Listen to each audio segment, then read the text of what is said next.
하나님이 어떤 분이신가, 어떠한 분이시냐 이렇게 하면 아마도 대본에 탁 하고 떠오르는 것이 전능하시다 하는 거겠죠.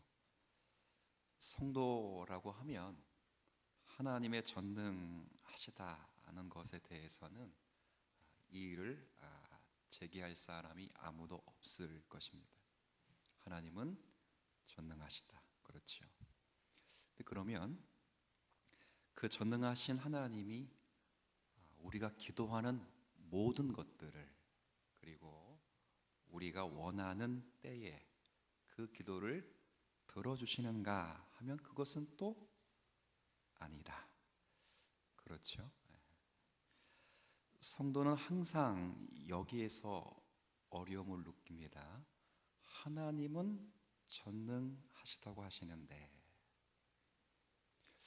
왜 성도는 하나님의 전능하심에 대한 그런 모든 능력과 권세를 한 몸에 지니고 있지 못하는가?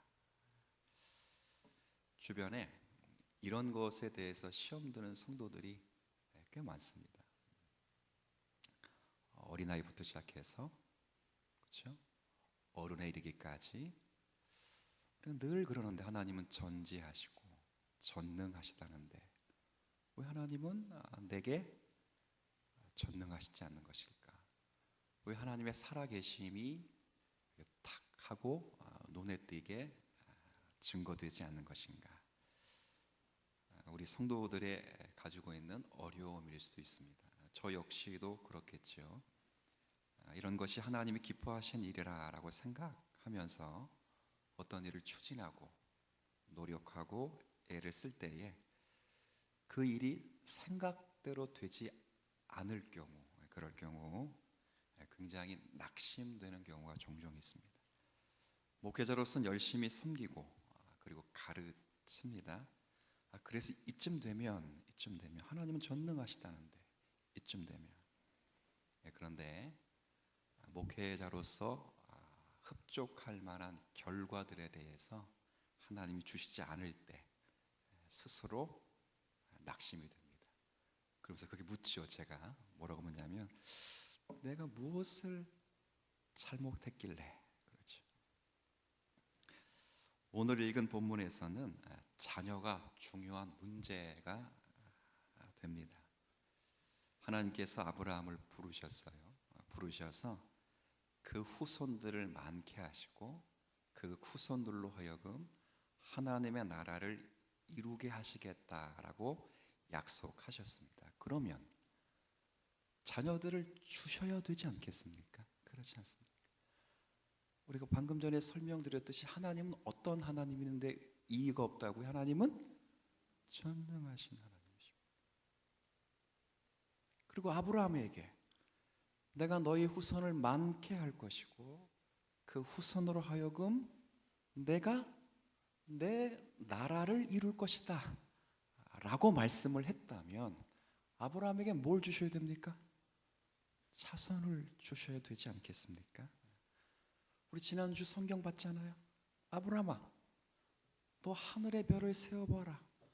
하나, 둘, 셋, 넷. 못 세겠는데 너의 자손이 그만큼 많을 것이다. 아브라함이 입이 쫙 벌어졌죠. 네. 이것을 하나님이 의롭다 여기시고 그를 의인으로 간주하시는, 그리고 하나님과 아브라함이 약속을 맺으시는 본문을 우리 지난주 읽었죠. 그런데 하나님의 이러한 약속이 이루어질 기미가 전혀 보이지 않습니다. 여전히 아내 사라에게는 기미가 보이지 않고 자꾸 늙어갑니다. 하나님이 하신다고 했으면 하시겠지. 뭐이 그렇게 성격들이 급해서 믿음이 없어서 말이야. 이렇게 말할 수 없어요. 여러분 한번 3절 한번 읽어볼게요. 16장 3절 한번 제가 읽도록 하겠습니다. 아브라함의 아내 사레가 그 여종 애굽 사람 하갈을 데려다가 그 남편 아브라함에게 첩으로 준 때는 아브라함이 가나안 땅에 거주한 지 함께 있습니다 10년 후였더라. 자, 묻습니다. 자기 고향 떠나온 지 몇 년 됐다고요? 10년. 떠나올 때쯤 너의 이름을 창대케 할 것이다. 너의 후손이 많게 될 것이다. 너의 후손으로 내 나라를 이룰 것이다. 몇 년 지났다고요? 애는 한 명도 없어요. 한 명도. 자, 그런데 하나님은 어떤 하나님이라고요? 빛이 환장하겠죠. 지금까지 아브라함에게 보였던 하나님은 전능하신 하나님이었습니다. 애굽의 바로 왕을 케어시키시고 소돔의 내 나라를 완벽하게 박살내시며 모든 팔레스타인 땅에 왕들과 족속들을 두렵게 만드신 그 하나님, 그리고 멜기세덱의 입을 통해서 그분은 천지의 창조주이시며 자기 백성을 구원하시는 전능하신 하나님이심을 지속적으로 강조했습니다. 그럼 주셔야죠. 10년이 넘었습니다. 아직도 소식이 없습니다.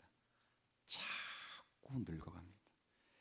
생각해 보세요. 75세의 아브라함이 고향 땅을 떠났습니다. 10년 지났습니다. 지금 나이 몇 살? 그러면 사레는 그보다 9살이 적어요. 9살. 그럼 사레의 나이는 76살. 제가 봐도요, 아이는 늙어서 낳는다, 젊어서 낳는다.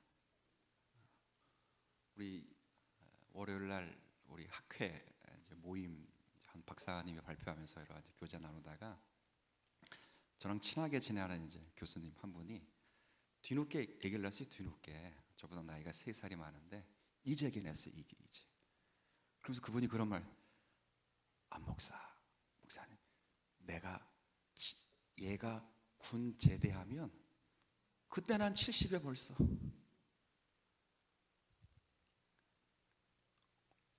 어떻게 결혼시킵니까? 박봉에 시달려가지고 애는 일찍 낳아야죠. 일찍. 쉽지 않습니다.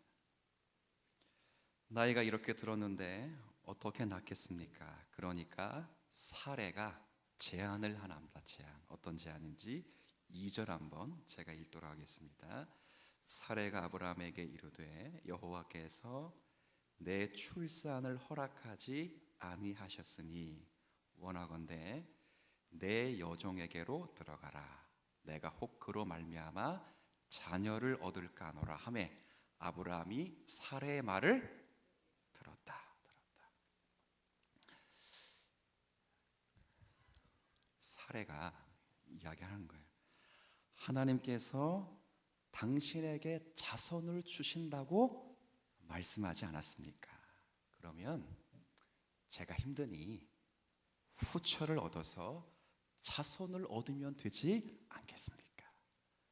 그러면서 자신에게 있는 여종인 하갈을 아브라함에게 후처로 주었어요.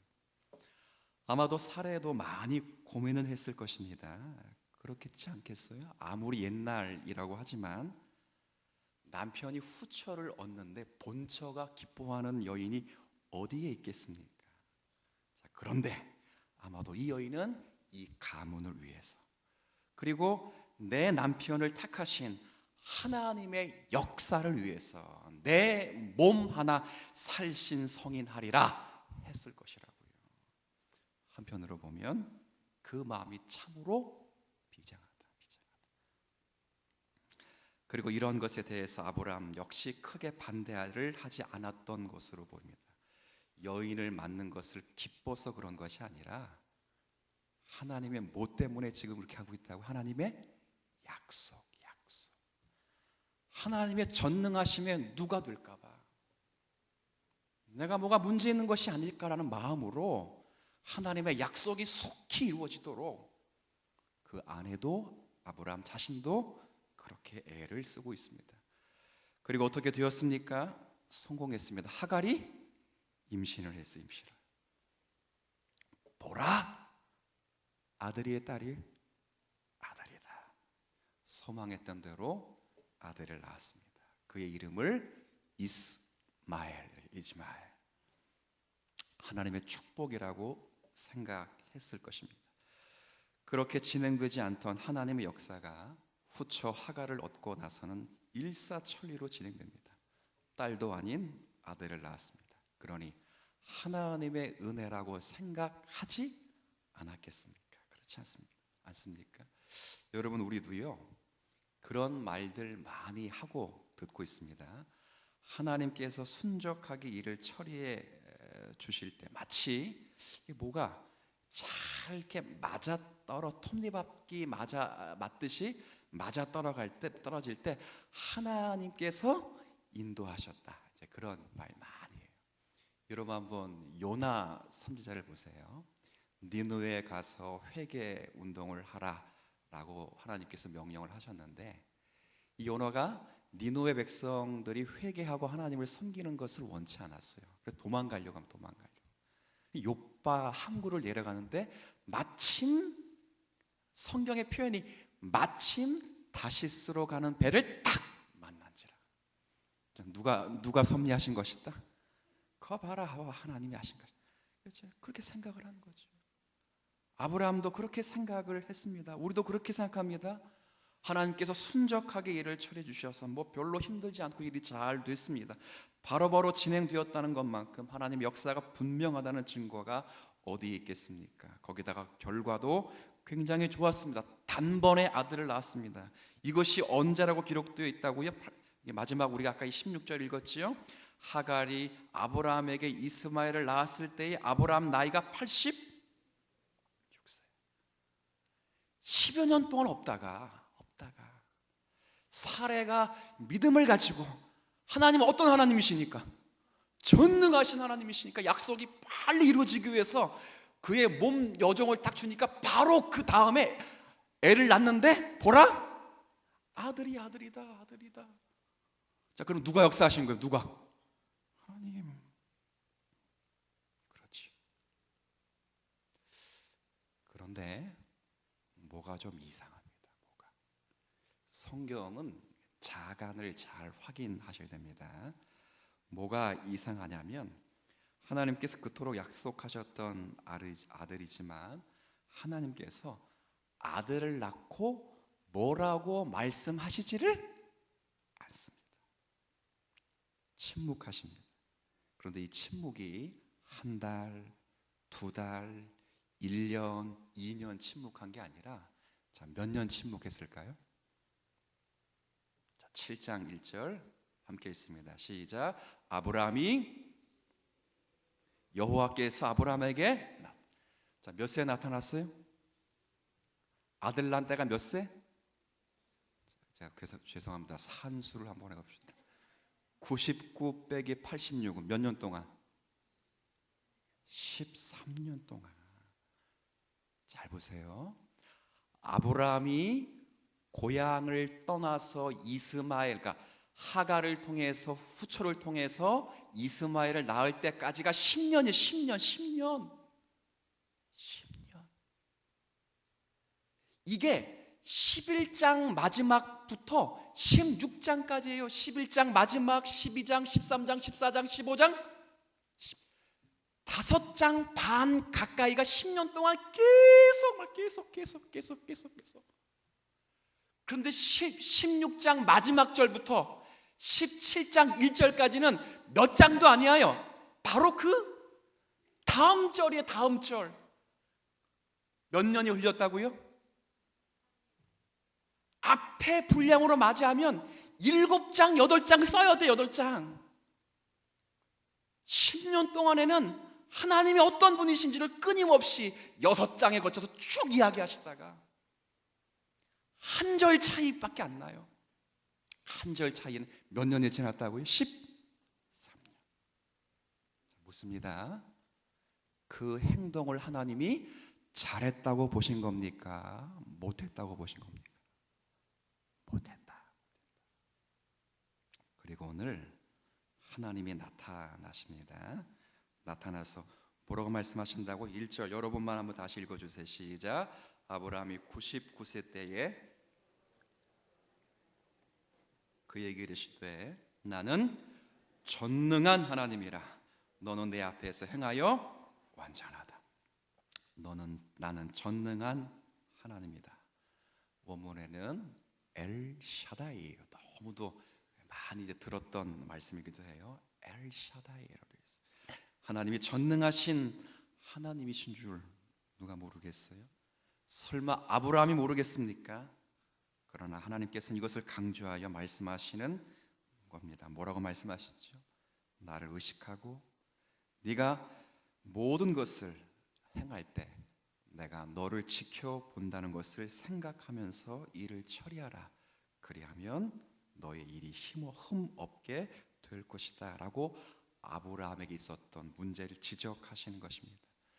네가 한 행위가 나름대로는 지혜로워 보일 수 있으나 내가 빠졌다, 하나님이 빠졌다는 거예요. 그 약속을 이루시는 전능하신 하나님, 나에 대한 전혀 생각하지 않고 고려하지 않고 네가 이룬 일뿐이다. 그리고 이제 아무런 소망이 없는 99살의 노인에게 와서 하시는 말씀이 뭐냐? 나는 어떤 하나님이라고요? 2절, 3절, 4절 쭉 읽었는데 그게 무슨 말입니까? 이제 다시 시작하라. 그 아이 아니다. 하나님은 아브라함에게 누차 약속하셨습니다. 내가 너에게 자손을 줄 것이다. 아브라함은 늘 묻지요. 언제요? 언제입니까?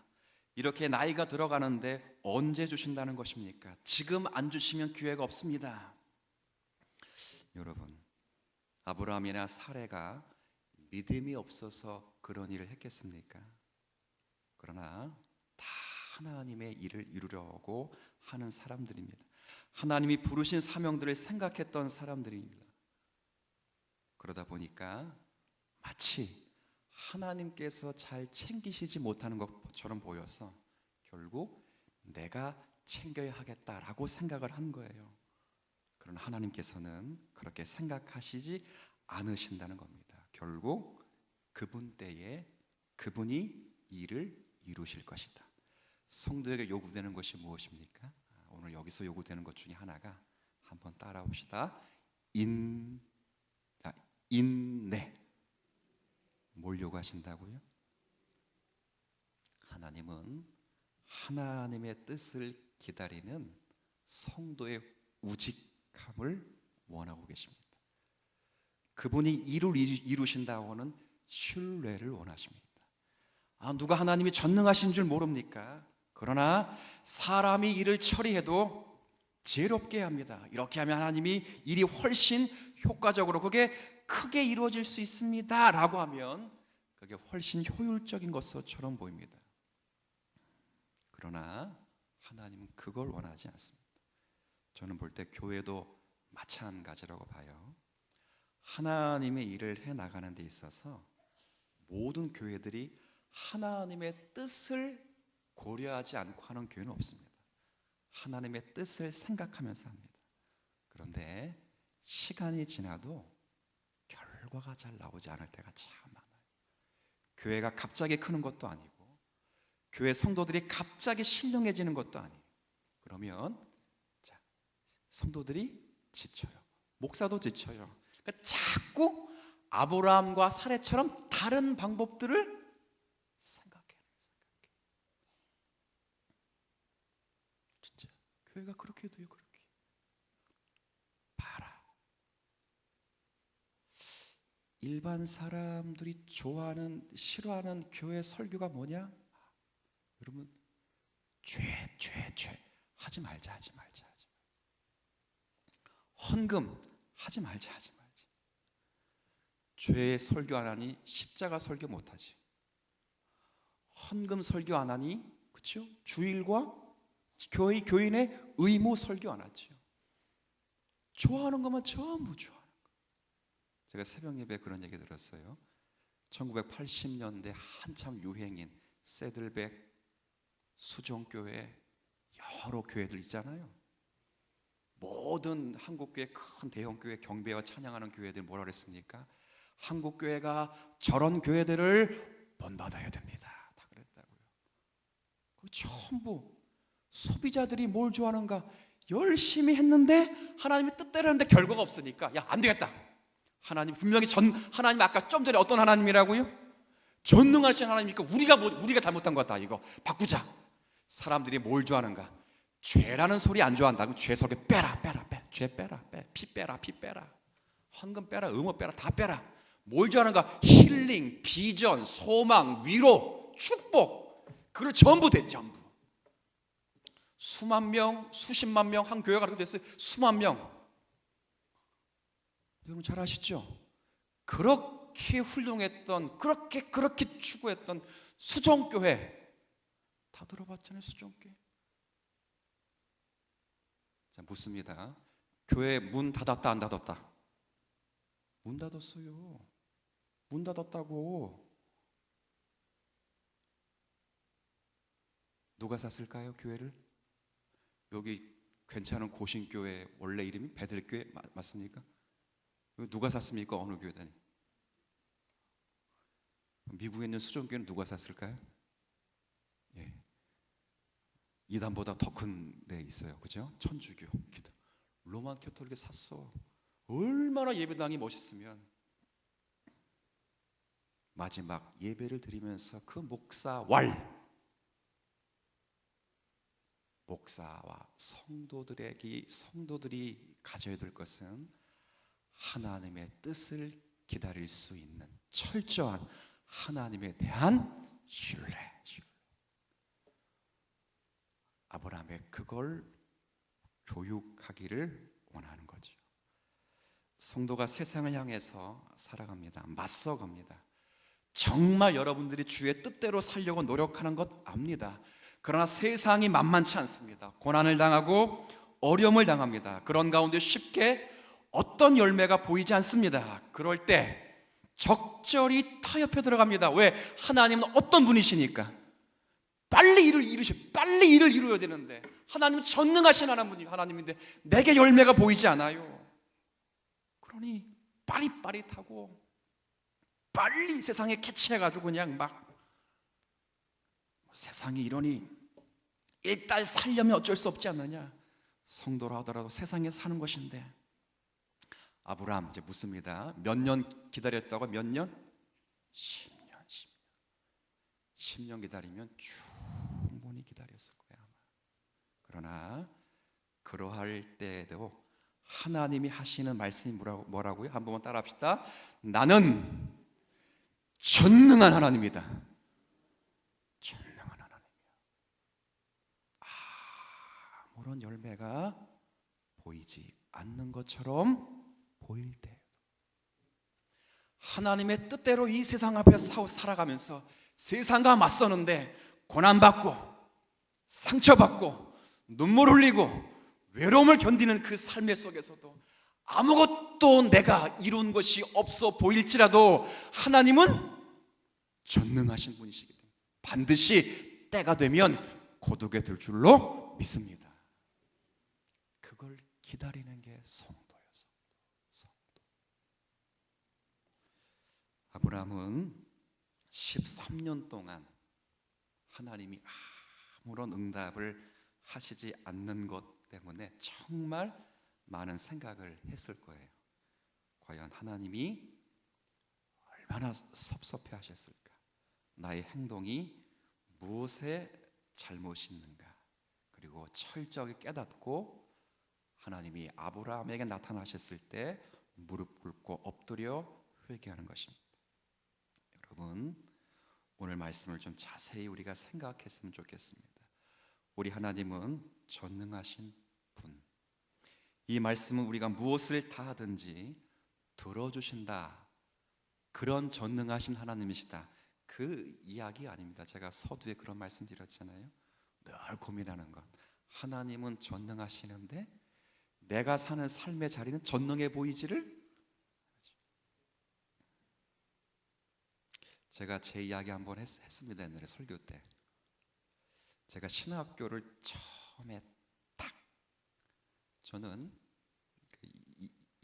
그냥 20살 때 바로 신학교 들어간 케이스는 아니에요. 군 제대하고 목사님이 신학교 한번 가보지 않을래? 라고 해서 신학교 들어갔어요. 그러면 신학교 들어가면 누가 책임져 줘야 됩니까? 아이고 너무 엄마가 책임져야 되는 거예요. 하나님이 책임져 주기. 믿음은 일단 그렇지, 믿음은 거죠. 근데 신학교를 탁 들어갔는데 어머니가 뉴스에 나올 교통사고를 당해가지고 얘기 한번 했잖아요. 산에서 떼굴떼굴 차가 굴렀는데 아니 다른 사람은 다 안전벨트 맸는데 본인만 안 매냐고. 본인만.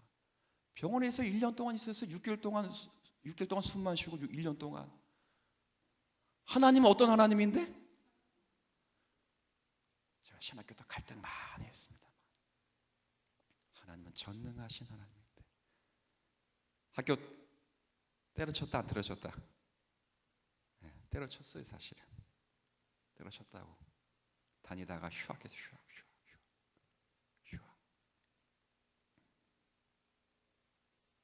그때 많은 걸 배웠습니다.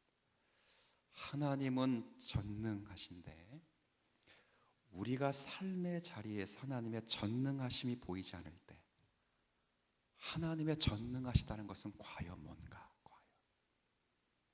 아브라함의 그걸 교육한 그걸 너희가 원하는, 너가 소원하는, 너가 뜻하는 바 이것을 이루시는 의미에서 하나님이 전능하신 분이 아니라 하나님이 계획하시고 하나님이 약속하시며 하나님이 아브라함보다 훨씬 높고 위대한 구원의 경륜을 이루시는 일에 있어서 하나님은 아브라함과는 견줄 수 없는 어떤 분이시라고요? 전능하신 분이시라고요. 전능하신 분이시. 그걸 믿으라는 거예요. 아브라함이 잘 알아서 하나님이 일이 됐다면 예수 그리스도가 오시지를 못했지요. 우리에게 필요한 것 그거 아닙니까? 약속을 홀로 이루시며 성도가 약했을 그때에도 성도를 향한 구원과 돌보심을 그분이 홀로 이루실 수 있는 그분의 언약에 동참시키시고 그 언약대로 살아가는 삶의 정황과 삶의 환경 속에서도 고난과 눈물과 좌절이 있을지라도 자기 백성을 선택하시고 구원하시기를 기뻐하시는 그 주님께서 고난 중에서도 인내케 하시고 믿음을 발휘하여 약속을 신실하게 붙잡을 수 있도록 우리에게 전능하시도록 역사하시는 그 하나님을 철저하게 믿음으로 붙잡을 수 있는 것, 이게 아브라함에게 요구하시는 믿음이 아닐까요? 저 여러분, 하나님은 다 전능하시다고 믿으시지 않습니까? 그 전능하심이 오늘 우리에게도 필요한 것 같습니다. 그분이 주신 언약을 믿고 이 땅에서 묵묵히 인내하며 살아가는 자 복된 것입니다. 여러분, 혹 여러분들이 선을 행하고 때로는 주님의 뜻을 이루다가 보면 제가 경험한 것처럼 열매가 보이지 않는다, 그런 시간들이 많이 올 겁니다. 그렇다 할지라도 너무 낙심하지 않으셔야 됩니다. 우리 하나님은 다시 한번 전능하신 분, 그분의 때에 아름답게 이루실 것입니다. 그래서 바울 선생님이 갈라디아서 6장 9절에서 이렇게 말씀하십니다. 우리가 선을 행하되 낙심하지 말지니 피곤하지 아니하면 때가 이름에 이루리라.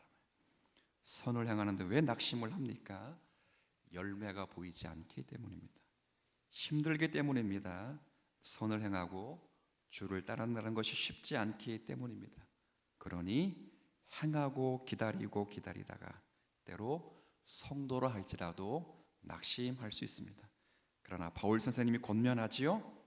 기다리라. 하나님의 때를 기다리라. 그분이 열매를 주실 것이다. 그리고 오늘 말씀하십니다. 나는 그 열매를 주기까지 나는 전능하신 하나님이시다. 그 앞에서 약속을 받은 자답게만 살아라.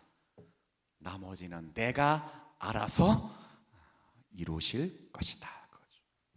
이걸 믿어야 돼. 이걸. 여러분, 신앙생활이라는 게 만만한 게 아닙니다. 여러분, 진짜 그렇습니다. 한 가지는 확실히 아십시오. 착한 일을 시작하신 그분께서 그리스도의 날, 재림의 날까지 여러분에게 허락하신 그 구원을 완성하실 것은 여러분 믿으십시오. 하나님 어떤 분이라고요?